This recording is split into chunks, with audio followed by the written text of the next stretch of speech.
Yo, what's good, guys? In today's video, I really want to talk about the things that I learned in 2021 as far as the mistakes, everything that I went through, and hopes of basically, hopefully it can help you guys as far as the mistakes that I made, things that I learned, that I want to transition into 2022, because I feel like I went through a lot in 2021 as a filmmaker, business person. So I really want to help you guys, and hopefully you can. So yeah, let's get straight into the 10 things that I learned in 2021.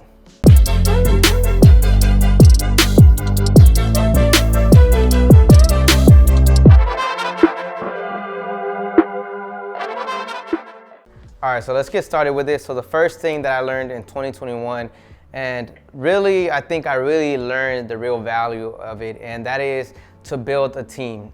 As a filmmaker, as a business person, you definitely need a team to help you grow, to help you get to the next level.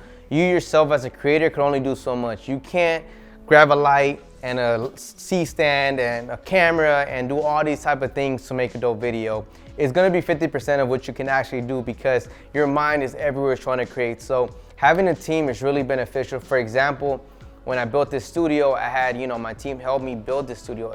Myself, there's only so much I can do, right, with two hands. Of course, I have my girl that helps me out, but I also have John, Jose. You need a team really to be successful in this filmmaking, and also if you're trying to have multiple studios, you need the hands in order to help you get to the next level. So building a team is really important. Now, the second thing that I learned in 2021 is networking. The one thing that I used to tell myself through the beginning process of 2021 was, how are all these filmmakers booking these type of jobs when I feel like my work and what I bring to the table is far better? You can always compare different works, and I'm like, how are they booking $50,000 jobs or $100,000 jobs when me and my team can build the same thing? And this is where networking comes into play. If you network with the right type of people, you can get yourself into $20,000, $50,000, $100,000 budgets. Even if you're not that great, you could still give yourself a higher chance of landing those budgets compared to just being a great filmmaker and basically, having the best work. You're not gonna get that. So networking is really crucial to get to the next level in filmmaking. So that's one thing that I learned, and I started networking, and it started going up from there. So just make sure you guys network. Network is a real crucial part. You guys might be in the same situation that I'm in, where you guys are viewing other people's jobs and be like, man, I can do color grading better, lighting better. You can start critiquing different videos, but that doesn't mean you belong there, because their networking is a lot better. So just work on networking, reach out to different people, because it can get you guys to the next level. So now number 3 is work on your brand. I cannot stress this enough. Working on your brand is the most important thing as a successful filmmaker, business person. The one thing that I saw in 2021, and a lot of people are doing it, is basically, they're putting on their Instagrams, on their stories, basically, let's work on videos. They were just filming, editing, but they basically had no branding behind them. Their work was dope, but there was no branding. You need to have a brand to be successful in filmmaking. You're building a brand, you basically get a lot of people coming your way, opposed to you trying to reach out to clients, because then you're giving them the power. So if you have a brand, you have the power, right? So for example, myself, I'm a filmmaker, but on top of that, I own multiple studios. I have a lot of different things that a lot of people don't know of, so that gives me a brand. It's like Mario Visions has multiple studios that I can go with him and eliminate the other things. Or Mario Visions, he's known for lighting, and he's the one that can perfect this type of shot. So again, there's a perfect way to build a brand, and you got to put it out there, whether it's having a logo and having it consistently throughout your videos, such as Cole Bennett, right, with Lyrical Lemonade. So working on your brand is really crucial to, to elevate yourself to the next level. And you can also charge more if your brand is good and bigger. Trust me, it's kind of like Gucci, right? What's the difference with Gucci and Nike? Nike makes good quality t-shirts, and Gucci, there's no difference. They're t-shirts, but Gucci, just the way they branded themselves opposed to Nike. So just keep that in mind. Branding is really important if you want to charge more. Even if you're not as good as a guy over here that's, far better than you, you can still make more money because your branding is the next level. So now number 4th on the list that I learned in 2021 is to make passive income on the side, to not just do filmmaking and only rely on filmmaking to make money. The reason why I can't stress this enough, and it's really important, listen to this real good, is if you guys don't make passive income on the side, you're letting these clients basically have control over you. At this point, this is when I kind of viewed it as we're slaves to them. Like, yes, we're full-time filmmakers, we're freelancers, but they're our bosses. And in order to really be successful and be happy as well is when you make passive income. As myself, I have like 6 multiple passive incomes, right? So with that in mind is I'm able to make money on the outside. So if an artist is treating me bad, I can kick him to the curb, I can push him to the side because I want to get respected. And there's a lot of, artists, as pretty sure you guys all as myself, we dealt with music videos where they try to direct the whole scene or they try to take full control on the set. And we're directors, we're the ones, they're coming to us. But again, if you're just a filmmaker and that's all you're relying on, you kind of got to let these artists run over you because you're relying on their money. Opposed to you having passive income, you're able to pick and choose what client, and if they're disrespecting you, just throw them to the side and that's it. You're not tripping. So passive income is really important so you can continue having fun and not just taking any job and end up hating your job because filmmaking is fun. I love it, and that's why I made sure I built passive income so I can start choosing what jobs I want, not just grab anything and be miserable because I gotta deal with these clients. Now, number 5 on the list that I learned in 2021 is no matter how close you are with a homie, make a contract. I'm gonna give you guys one example that I went through in 2021. So I had a homie and I was, working with him on different visuals, and there was one time where he contacted me and he booked a gig with a commercial brand, and he wanted me to be the filmmaker, director, whatever of the set, and he was basically gonna be the producer. And so I was like, yeah, like let's make it happen. So sure enough, we did the whole thing, and now it came down to the editing process. The way we agreed upon was I was gonna give him 1 video and he was gonna take care of 2 videos as far as the editing time, and that's it. So we're gonna deliver 3 videos, and my outcome was gonna be a certain amount of money, right? And when it came down to it, I contacted him and I was like, look, bro, the video's done. Can I get the money? And he was like, can you send the video first? And I was like, how can I send the video when I need to make the money? He was like, oh, because the client, but trust me, he's the homie, he works, this and that. And I was like, nah, man, like I kind of need to get the money because I can't just send you the video. And, I don't know who the client is. You know him, but I don't. So the client kind of got interfered between both of us. And by not having the contract in place, this is what happened. He ended up ghosting me. I only got paid for basically the filmmaking, but the editing, they didn't want to pay for me because they wanted the video. They were really hesitant on send the video. So what I did was send him the video, and it had the logo in the middle. I watermarked. I never do that because I always get paid in full. But the way my homie set up the contract with the clients, they get the video first, then they get the money, which is the wrong way to go about it, but I didn't think my homie would do it like that. So what happened was the client, when I sent them with the watermark logo, they actually ended up editing every single thing. And the same way that I sent it to them in a watermark, they actually redid the whole video the same exact way, and they basically didn't pay me. So of course I went on social media. It was a big mess. Got my money finally. Everyone started blasting his account, etc. But it ruined a lot of things. So no matter who your friend is or how close you guys are, set up a contract because you don't know who the client is, and we all work different. The way I work is I get paid in full because the editing has to be paid for already. I'm not gonna waste my time editing if I'm not paid for it because they can always walk away. So again, set up a contract. Not everyone works the way we work, right? So I didn't know that, and I learned that in 2021. So definitely after that, I will not make that mistake again. And I hope you guys don't do that either. So now number 6 in the list that I learned in 2021 is any camera works in 2021. If you buy any camera in 2021, chances are it's a good camera or it's a great camera. You don't need the latest and greatest camera out there. Lighting, I noticed, does the whole thing. The reason why a lot of people book me is because of the image that they produce. They think the quality is better. It's not the camera. Every camera delivers 4K for the most part. Every camera, the quality is the same.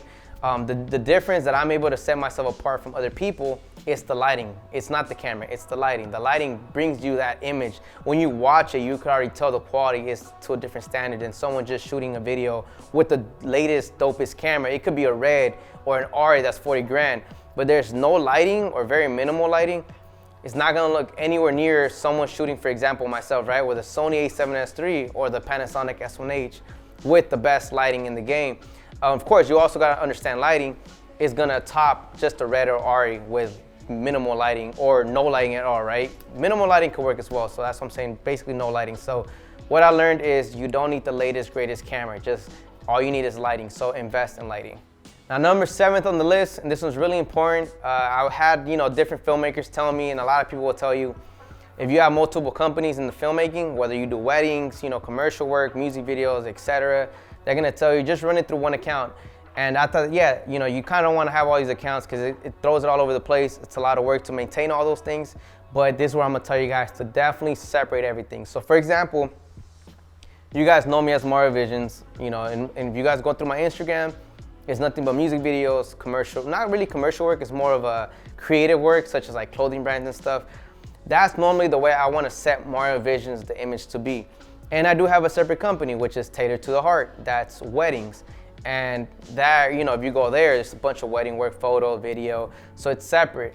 And of course, I'm still working on the third one, which that's gonna be more commercial, corporate work. And now this is where I'm gonna get to why you guys should divide them. I had a client not long ago, they wanted to book me, and it was for a hospital, or I guess like a nursing or whatever, but it was a big job. The budget, could have been anywhere from $5,000 to $15,000. The videos were only like a minute long, big gig, and we're emailing back and forth. But Mario Visions was basically, that's the way they had me under. I had to do an NDA for them. All these things were under Mario Visions. And of course, because Mario Visions was on there, if they were to search me up on social media, which chances are if they're paying you a lot of money, they want to see what your work is. You go to my website or just on my Instagram, Mario Visions just has like a lot of things you don't want to see. It has nothing to do with corporate work.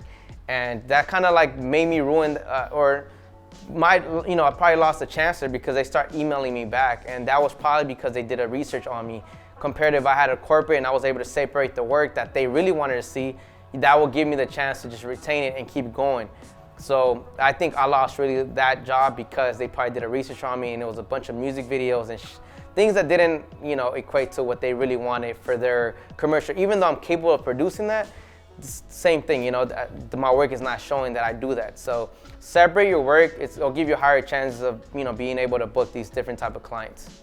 So now number 8 on the list of things that I learned in 2021 is work with what you got.